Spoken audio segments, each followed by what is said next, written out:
Bonjour, cher peuple de Dieu. Nous sommes dans la période de la Pâque et ce message, c'est pour vous expliquer tout ce qui concerne notre salut. Notre salut.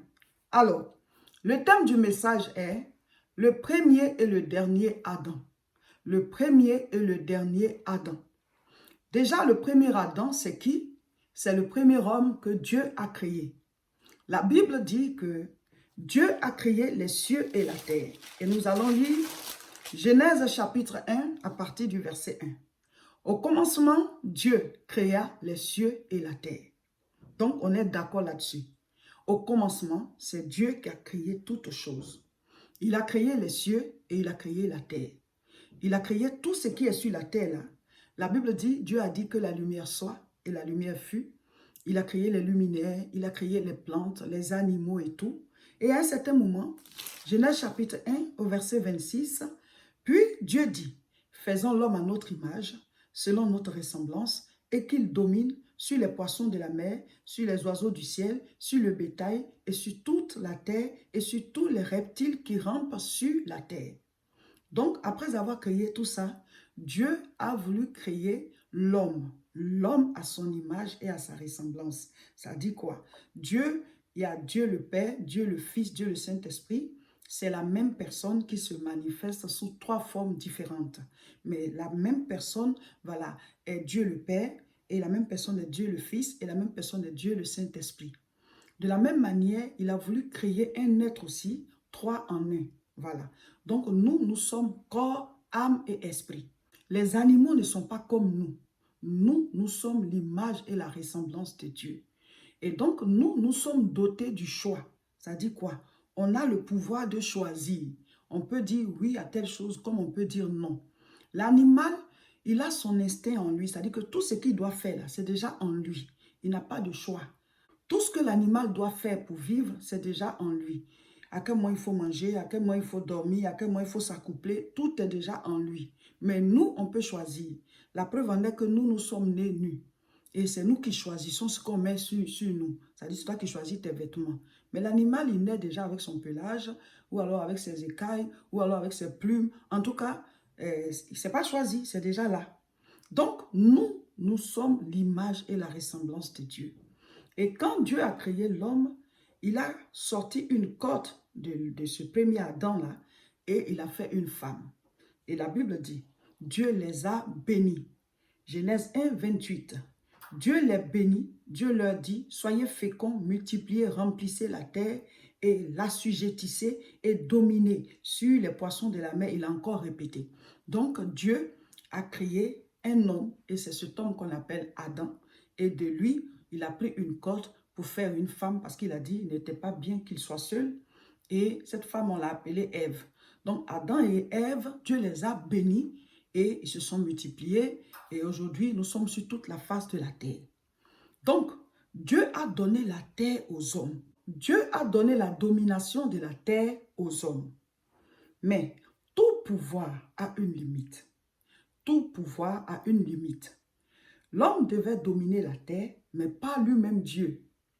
Lui, Dieu, c'est lui qui est le chef suprême.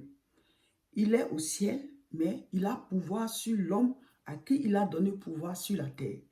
Donc, l'homme devait obéir à Dieu. Dieu a dit, Genèse chapitre 2 au verset 15, l'Éternel Dieu prit l'homme et le plaça dans le jardin d'Éden pour le cultiver et pour le garder.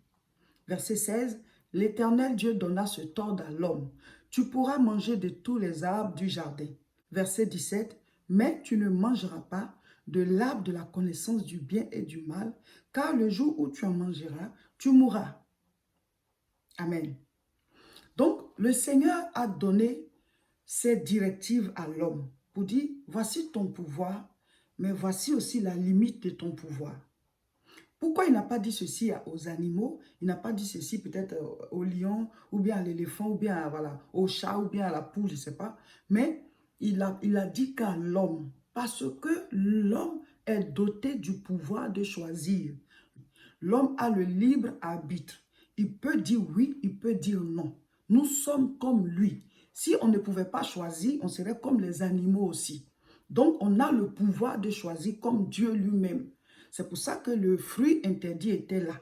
C'était le choix entre le bien et le mal.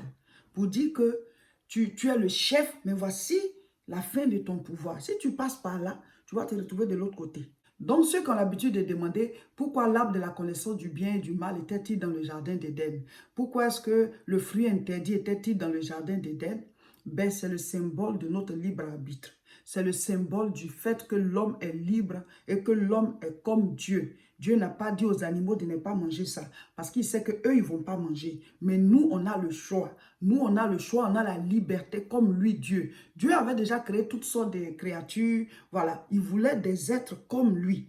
Voilà, donc si on veut voir, peut-être c'était un risque. Mais il voulait des êtres comme lui qui soient capables de choisir entre le bien et le mal, mais qui acceptent de choisir ce qui est bon. Comme lui, Dieu.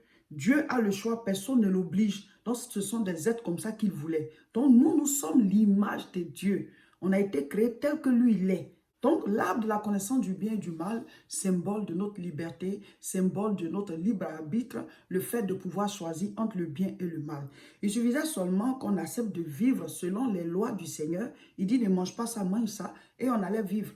Mais nous, on voulait chaque fois désobéir, et jusqu'à aujourd'hui. Et puis aussi, dans le jardin, il n'y avait pas que l'arbre de la connaissance du bien et du mal. Il y avait aussi l'arbre de la vie que l'homme aurait pu manger et vivre éternellement. Je vais lire. Genèse chapitre 2, verset 9. L'Éternel Dieu fit pousser du sol des arbres de toute espèce, agréables à voir et bons à manger. Et l'arbre de la vie au milieu du jardin et l'arbre de la connaissance du bien et du mal. Vous voyez? Donc, c'est pour l'arbre de la connaissance du bien et du mal, là, Dieu a interdit. Mais tout ce qui était dans le jardin, là, l'homme pouvait manger. Et l'arbre de la vie aussi était là. Mais l'homme n'a pas pris l'arbre de la vie, il a pris ce qui est interdit. Vous voyez? Et c'est ce qui fait qu'aujourd'hui, nous sommes voilà, dans des situations de souffrance. La mort est entrée, les maladies sont entrées. On va même lire. Genèse chapitre 3, le verset 1. Le serpent était le plus rusé de tous les animaux des champs que l'Éternel Dieu avait fait. Il dit à la femme, Dieu a-t-il réellement dit, vous ne mangerez pas de tous les arbres du jardin? La femme répondit au serpent, nous mangeons du fruit des arbres du jardin. Mais au fruit de l'arbre qui est au milieu du jardin, Dieu a dit, vous n'en mangerez point, vous n'y toucherez point, de peur que vous ne mouriez. Là déjà, c'était une erreur très grave de la femme. Qu'est-ce que tu as dit ton secret à quelqu'un? Dieu a dit que vous pouvez manger de tout, mais si vous mangez ceci, vous allez mourir. Toi, par rapport à quoi tu dis à un inconnu ou bien à un animal qui normalement ne devait même pas parler, qui te parle, et toi, tu réponds, tu lui dis le secret de ta vie. Il y a des erreurs comme ça que nous commettons. Ce qui peut te tuer là, pourquoi tu déclares ça, tu dévoiles ça à quelqu'un? Tu ne dois même pas lui dire, parce que si la personne veut te faire du mal, elle sait que tu as telle maladie, tu as tel problème, tu as telle chose, que si tu fais, ça peut te créer des problèmes. Toi, tu lui dévoiles ça. La personne va te créer des problèmes. Elle connaît ton secret, elle connaît ton point faible, elle sait comment faire pour t'avoir. Donc, la femme ne devait pas lui dire. Et le serpent les a poussés. Voilà. Mais plus tard, on a compris que ce n'était pas le serpent en tant qu'animal. C'était le diable qu'on appelle le serpent ancien qui est venu certainement voilà, sous forme de serpent, bien qui est entré dans le serpent pour pouvoir l'amener à pécher parce que lui voulait récupérer cette domination que l'homme avait sur la terre. Donc, s'il les amène à désobéir à Dieu, ils perdent leur place. Or, lui, il a toujours voulu dominer la création de Dieu. Il voulait même prendre la place de Dieu au ciel. Ça n'a pas marché. Il a été précipité. Donc, sur la terre ici, où il a été précipité là, il se rend compte qu'on a donné la domination à quelqu'un d'autre. Donc, il faut amener la personne à désobéir à Dieu. De la manière dont lui, il a désobéi à Dieu, puis il a perdu le ciel, il va amener cette personne qui a la domination là à désobéir à Dieu pour que lui, il prenne la place de cette personne pour dominer cette terre. Donc, le diable est celui-là qui domine le monde. Pas la terre en tant que voilà, physique, de manière physique, mais il domine le système qui dirige ce monde. Jusqu'à ce que le Seigneur mette fin à ce monde, le diable est le prince de ce monde. Mais, je dis, le dernier Adam est venu. Et ce dernier Adam a donné le pouvoir à ceux qui l'acceptent de sortir de ce système et de récupérer leur domination sur leur propre vie et sur la vie de leur famille. Mais par rapport à ce monde, c'est jusqu'à ce que Dieu mette fin à ce monde. C'est-à-dire quoi? le diable a récupéré la domination qui avait été donnée à l'homme, au premier Adam. La domination que Dieu lui a donnée sur toute la terre. C'est ça que le diable a récupéré en les amenant à pécher.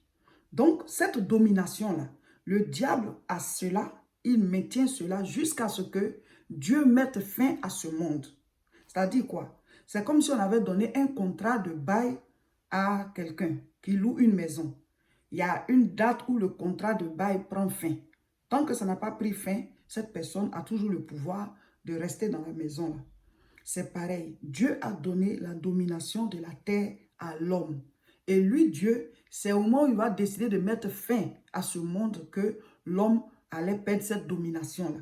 Donc, c'est quand Dieu va mettre fin à ce monde que le diable aussi va perdre son pouvoir sur le système du monde. Donc, ce n'est pas de manière physique, tu vas voir le diable qui est en train de régner, voilà, quelque part. Non. Le système mondial, là, il a mis la main là-dessus. L'organisation et tout ça, de manière spirituelle, le diable, il manipule les autorités, il manipule ceux qui décident, il manipule voilà, les lois qui sont votées et tout ça. Tout système, voilà, il a la main là-dessus parce que ben, l'homme a capitulé devant lui et il a pris ce pouvoir-là. Amen. Mais c'est jusqu'à ce que Dieu mette fin au contrat de bail de l'homme. Ce n'est pas qu'ils ont signé un contrat, mais je veux dire que le temps où l'homme devait gouverner, c'est ça que le diable est en train d'utiliser. Quand la fin du contrat de l'homme va arriver, ben lui, le diable, il sera attaché et jeté voilà, dans la géhenne. Donc, on continue notre lecture. Genèse chapitre 3. Nous sommes maintenant au verset 4. Alors le serpent dit à la femme, « Vous ne mourrez point, mais Dieu sait que le jour où vous en mangerez, vos yeux s'ouvriront et que vous serez comme des dieux. Voilà. Et que vous serez comme des dieux connaissant le bien et le mal. » Vous voyez, le serpent pousse la femme à désobéir à Dieu, alors que c'est la porte de sortie. C'est pour aller dans la souffrance, c'est pour aller dans la mort, dans les maladies. Comme lui, le serpent, il a déjà perdu, le serpent ancien, le diable, il a perdu sa place au ciel. Il s'appelait Lucifer, un ange de lumière et qui s'occupait de la chorale. Et voyant qu'il était très beau, il était lumineux, il croyait qu'il était au niveau de Dieu. Donc, il voulait détrôner Dieu. Il a convaincu quelques anges, un tiers, et finalement, ils ont été précipités. Donc, ils ont perdu le ciel. Et comme lui, il aime gouverner, il veut le pouvoir. Donc, il dit, voilà, la terre là, c'est celui-là à qui on lui a donné, c'est celui à qui on a donné la terre qui est là. Moi, je vais récupérer ça entre ses mains. Et je sais que quand tu désobéis à Dieu, tu perds ta place. Donc, moi, je vais l'amener à désobéir à Dieu. C'est comme ça que le serpent est passé par la femme pour amener Adam et Ève à manger le fruit, c'est-à-dire à désobéir à Dieu et à perdre leur place, leur pouvoir. Donc, au verset 6 maintenant, la femme vit que l'arbre était bon à manger et agréable à la vue et qu'il était précieux pour ouvrir l'intelligence. Mais tu regardes un arbre, tu regardes son fruit, toi, tu sais déjà que ça peut ouvrir l'intelligence, tout ça. Vous voyez, ça dit qu'elle était déjà emballée, elle était déjà convaincue, elle était déjà prête à le faire. Voilà. Quand au départ, Dieu te dit, sépare-toi du péché, éloigne-toi du péché là, c'est parce qu'il sait que si tu continues de te rapprocher, à un certain moment, ton âme même, ta volonté sera maîtrisée et tu vas aller faire la chose. Donc Dieu dit, éloigne-toi. Elle prit de son fruit et en mangea. Elle en donna aussi à son mari qui était auprès d'elle et il en mangea. Donc lui, depuis là, il était à côté. Adam il était auprès d'elle. Mais il faut parler.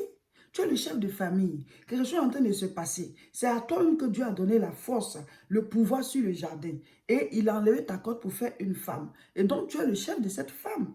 Mais tu te tais. Il y a une conversation qui se passe qui ne va pas vous arranger. Tu te tais. Ils ont convaincu ta femme. Or, s'ils ont convaincu ta femme, c'est fort possible que ta femme te convainc. Le diable, le serpent, là, il a convaincu que la femme, il savait que le reste, la femme allait le faire. Elle allait convaincre son mari qui est lui le chef. Donc, les deux ont mangé. La Bible dit quoi? Les yeux de l'un et de l'autre s'ouvrirent. Ils connurent qu'ils étaient nus et ayant cousu des feuilles de figuier, ils s'enfirent des ceintures.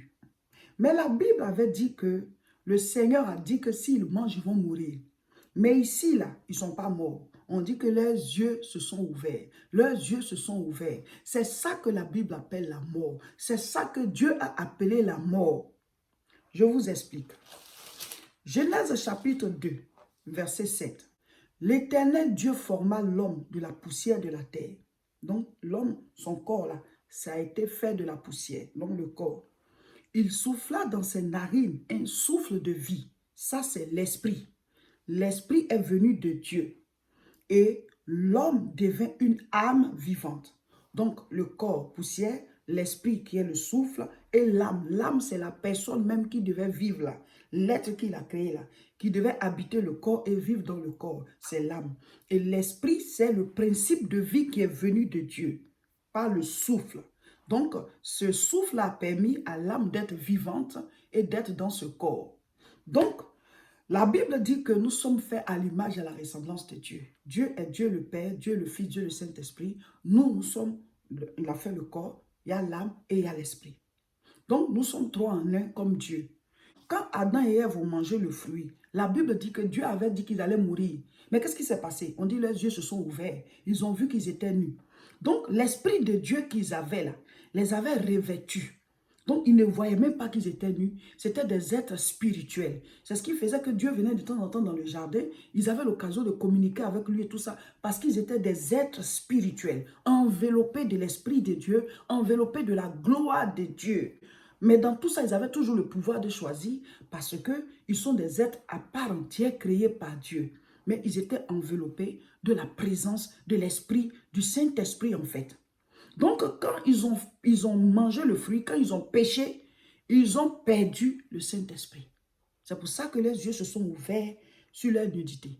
Ils venaient de mourir. Ce n'est pas qu'ils sont tombés raides morts, mais ils sont morts. Qu'est-ce que Dieu appelle la mort? C'est la déconnexion d'avec lui. Nous tous qui sommes sur la terre, ceux qui n'ont pas encore fait la paix avec Dieu, ceux qui n'ont pas été reconnectés à Dieu, selon Dieu, ils sont morts. La mort, c'est quand tu es déconnecté de Dieu. La mort, c'est quand tu as perdu ta relation avec Dieu. La mort, c'est quand tu ne connais pas Dieu. Pour Dieu, tu es mort. Parce que être en vie, c'est avoir son esprit en toi. Alléluia. Donc, l'homme et la femme sont morts. Et nous savons la suite. La malédiction, la souffrance, les maladies, tout ça se sont installés. La première conséquence de leur péché, d'abord, ils ont perdu le Saint-Esprit et ils n'étaient plus à l'aise dans la présence de Dieu. La culpabilité les a envahis. Donc, ils sont allés se cacher. Quand le Seigneur est venu, comme d'habitude, leur rendre visite, la Bible dit que Adam et Ève étaient cachés. Amen. Donc, je lis Genèse chapitre 3, à partir du verset 9. Mais l'Éternel Dieu appela l'homme et lui dit, « Où es-tu? » Il répondit, « J'ai entendu ta voix dans le jardin et j'ai eu peur parce que je suis nu et je me suis caché. » Oh, oh, la culpabilité. Ils n'étaient plus à l'aise dans la présence de Dieu. Ils ont vu qu'ils sont nus alors qu'ils étaient nus depuis longtemps. Mais la gloire de Dieu, la présence du Saint-Esprit en eux faisait qu'ils ne s'en rendaient pas compte. Ils étaient des êtres spirituels. Et paf, ils sont devenus physiques. Ils sont sortis de la présence. Ils sont sortis de Éden, de manière spirituelle, de la relation. Donc, ils étaient obligés de se cacher. Et donc, la malédiction a suivi. Verset 11, l'Éternel Dieu dit, « Qui t'a appris que tu es nu? Est-ce que tu as mangé de l'arbre dont je t'avais défendu de manger? » Voilà, vous pouvez lire la suite. Il y a eu la malédiction pour la femme, la malédiction pour le serpent d'abord, pour la femme, pour l'homme, et ainsi de suite. Et après, Dieu a dit qu'il faut qu'ils sortent du jardin. Dieu, d'abord, il a dit, verset 19, Genèse 3, 19, « C'est à la sueur de ton visage que tu mangeras du pain, jusqu'à ce que tu retournes dans la terre d'où tu as été pris, car tu es poussière, et tu retourneras dans la poussière. » Voici la sentence de la mort. Tu as péché, donc le salaire du péché étant la mort, tu vas vivre, mais à un certain moment, tu vas mourir parce que ton corps là a reçu le péché, donc il doit retourner à la poussière. Et pendant que tu as envie, tu vas souffrir, tu vas manger à la sueur de ton front. Avant, on travaillait, pas parce qu'on devait forcément travailler avant de manger, parce qu'il y avait déjà tout. On travaillait juste pour faire produire le jardin. On travaillait juste pour faire valoir, voilà, montrer ce qui est en nous, surveiller ce que Dieu nous a donné.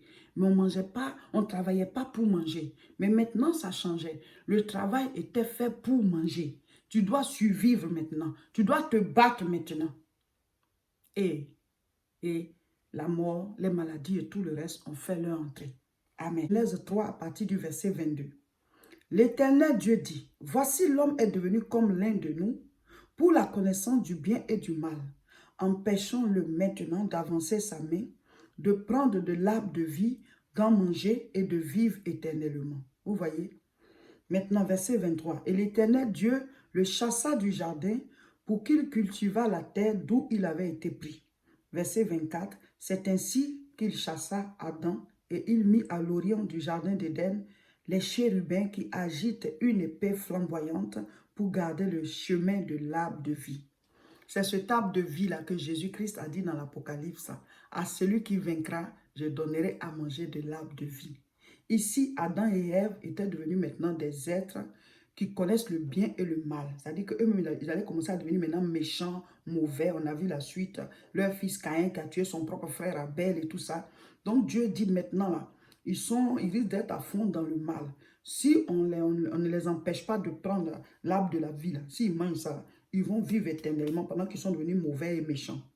Imaginez un sorcier ou bien voilà, une mauvaise personne qui tue les gens, qui vit éternellement. Ah, on ne va pas s'en sortir. Quand quelqu'un est mauvais, méchant, tout le monde espère qu'un jour, s'il n'est plus là, on sera en paix. Mais si la personne doit vivre éternellement, voilà. Et même les bons aussi, nous tous, on a une fin. Voilà. Donc, Dieu dit, on les chasse, on les fait sortir du jardin. Comme ça, ils vont avoir une vie limitée. Et après, ils auront l'occasion d'avoir la vie éternelle par le dernier Adam qui va venir. Amen. Donc, Dieu les chasse en attendant, voilà, que Christ vienne. Et je vais lire. Genèse chapitre 3. Le Seigneur avait déjà parlé un peu de Christ. Genèse 3, verset 15. Je mettrai inimitié entre toi et la femme, entre ta postérité et sa postérité. Celle-ci t'écrasera la tête et tu lui blesseras le talon. Il parle ici de la postérité de la femme. C'est-à-dire que quelqu'un, plus tard, allait naître d'une femme. Et ce quelqu'un-là allait venir écraser la tête au serpent. Il dit, tu lui blesseras le talon. Ça veut dire quoi? Il sera crucifié. Satan va faire quelque chose aussi. Mais sa tête sera écrasée. La postérité, c'est Christ, le second et le dernier Adam. Le premier Adam était un homme avec l'image de Dieu. Le dernier Adam est Dieu avec l'image de l'homme. Le premier Adam était un homme avec l'image de Dieu. Le dernier Adam est Dieu avec l'image de l'homme. Le premier Adam a péché. Le dernier Adam est venu nous racheter. Il a payé le prix du péché. Le premier Adam a vendu l'humanité. Le second et le dernier Adam a racheté l'humanité. Le premier Adam a fait rentrer la mort, la maladie, la souffrance. Le dernier Adam est venu nous donner la vie. Il dit, je suis la résurrection et la vie. Ce qui était mort, il redonne la vie. Il nous ramène à la vie. Il nous donne la santé, la prospérité, la bénédiction. La Bible dit, il a été fait pauvreté pour que nous, on soit richesse. Il a été rabaissé pour que nous, on soit élevés. Le premier Adam nous a détruits. Le second est venu nous rebâtir. Le premier Adam, c'était un homme, mais à l'image de Dieu. Donc, il était faible à l'intérieur.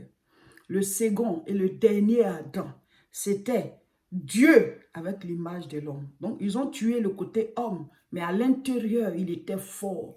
À l'intérieur, c'était le divin. Donc, quand on l'a mis dans le tombeau, il pouvait ressusciter parce que Dieu ne meurt pas. C'était son côté humain qu'ils avaient tué. Il avait le pouvoir de donner sa vie et de la reprendre. Donc, là où on nous avait enfermés dans le tombeau, là où on nous avait enfermés dans le séjour des morts, il avait le pouvoir d'aller récupérer les clés de la mort et du séjour des morts et nous ramener à la vie. Christ est le dernier Adam. Jésus est le dernier Adam. Il a dit à Nicodème, si un homme n'est né de nouveau, il ne peut voir le royaume de Dieu. Jean chapitre 3, au verset 1. Mais il y eut un homme d'entre les pharisiens nommé Nicodème, un chef des Juifs, qui lui vint auprès de Jésus de nuit et lui dit, Rabbi, nous savons que tu es un docteur venu de Dieu, car personne ne peut faire ces miracles que tu fais si Dieu n'est avec lui. Jésus lui dit, en vérité, je te le dis, si un homme n'est né de nouveau, il ne peut voir le royaume de Dieu. Nicodème lui dit, comment? Nicodème lui dit, comment un homme peut-il naître quand il est déjà vieux? Peut-il entrer dans le sein de sa mère et naître? Jésus répondit, en vérité, je te le dis, si un homme ne naît d'eau et d'esprit, il ne peut entrer dans le royaume de Dieu. Ce qui est né de la chair est chair, ce qui est né de l'esprit est esprit. Voici le second et le dernier Adam. Donc, de la manière dont, pour pouvoir vivre sur cette terre, il faut que tu sois né d'un homme et d'une femme. De cette même manière, le second et le dernier Adam dit, pour pouvoir faire partie du monde à venir, il faut que tu sois né de lui. Parce que ce qui est né de la chair est chair. Quand tu es né d'un homme et d'une femme, tu es un être humain, tu peux vivre sur la terre. De la même manière, si tu veux avoir la vie éternelle, il faut que tu sois né du dernier Adam. Pour avoir la vie éternelle, le monde à venir, le siècle à venir, ce que Dieu appelle siècle, c'est un autre monde. Pour faire partie de ce monde, il faut être né du dernier Adam. C'est ce qu'on appelle la nouvelle naissance. Celui qui n'est pas né, on ne le connaît pas. Tu ne peux pas avoir un extrait date de naissance si tu n'es pas né. Il faut que tu fasses ta naissance dans le royaume de Dieu. C'est ce qu'on appelle la nouvelle naissance. Donc, la nouvelle naissance se fait comment? C'est de reconnaître que tu es pécheur. On est tous pécheurs, hein? Ce n'est pas toi seul. C'est de reconnaître, parce que certains sont pécheurs, mais ils ne reconnaissent pas. De reconnaître que tu es pécheur. Reconnaître que Christ, Jésus, est le salut qui a été envoyé. Celui-là qui est venu payer pour nous. Il est la victime expiatoire. De reconnaître que Jésus a payé pour toi. Il a pris ta place à la croix. Et de l'accepter. Pour dire à partir d'aujourd'hui, je te reçois comme Seigneur et Sauveur. Je te donne ma vie et je prends ta vie. Cette vie qui est passée par la mort et qui ne mourra plus. Donc tu reçois cette vie et Christ prend ta vie avec tout ce qu'il y a comme péché. Donc toi maintenant, tu renais. Tu vis l'expérience de la nouvelle naissance. Ce n'est pas quelque chose qui se passe où il y a du bruit, non. Quand une femme, elle a conçu et que l'enfant est dans son ventre, à quel moment l'esprit entre dans le corps qui est en train d'être formé là? Personne ne sait. C'est comme ça que quand tu acceptes Jésus-Christ, l'Esprit de Dieu entre en toi. Personne ne voit, mais tu vis une expérience de nouvelle naissance. Ton être à l'intérieur est régénéré. De la manière dont Dieu avait soufflé dans les narines d'Adam, son souffle de vie, et Adam est devenu une âme vivante. Et quand ils ont péché, la Bible dit qu'ils sont morts. Ils ont vu qu'ils étaient nus. De cette même manière, quand tu reçois Christ, tu reçois encore l'esprit qu'Adam et Ève avaient perdu là. Tu reçois l'esprit de Dieu en toi. Et en toi, ton esprit, ton âme est renouvelée. Parce que l'esprit qu'on a reçu, on l'a perdu, l'esprit de Dieu. Donc, il restait que notre esprit en tant qu'être humain. Mais maintenant, quand tu reçois Jésus-Christ, l'esprit de Dieu maintenant peut revenir habiter en toi. Pourquoi? Parce que le sang de Jésus purifie ton être du péché. Or, le Saint-Esprit étant saint, il ne peut pas venir habiter en toi tant que tu n'as pas été purifié. Donc, quand tu acceptes Jésus-Christ, alors tes péchés sont effacés. Devant Dieu, tu viens de naître de nouveau. Tu es une nouvelle personne et tu fais ton entrée dans le royaume de Dieu. Et c'est ce royaume-là qui est éternel. Alors tu reçois encore l'esprit qu'on avait perdu en Éden et tout ce qu'il y a comme domination, bénédiction qui accompagne la vie de Dieu, alors tu reçois cela en toi. Donc, pendant qu'on est sur la terre, le diable domine le système de ce monde. Mais toi, quand tu acceptes Jésus-Christ, tu reçois le pouvoir. Il dit, je vous donnerai les clés. Ce que vous allez lier, cela lié. Il dit, je vous ai donné le pouvoir de marcher sur les serpents et les scorpions et sur toute la puissance de l'ennemi. Donc nous, là où on a le pouvoir de chasser le diable de nos vies, de nos maisons, de la vie de nos familles, de tout. Parce qu'il a le pouvoir pour l'instant, parce que Dieu n'a pas encore mis fin au monde. Mais nous, quand on reçoit le dernier Adam, nous avons non seulement la vie éternelle, mais on a reçu aussi les clés pour ouvrir chaque porte qui a été fermée à cause du péché. Et on a le pouvoir de lier, de les chasser au nom de Jésus. Dis-moi Amen.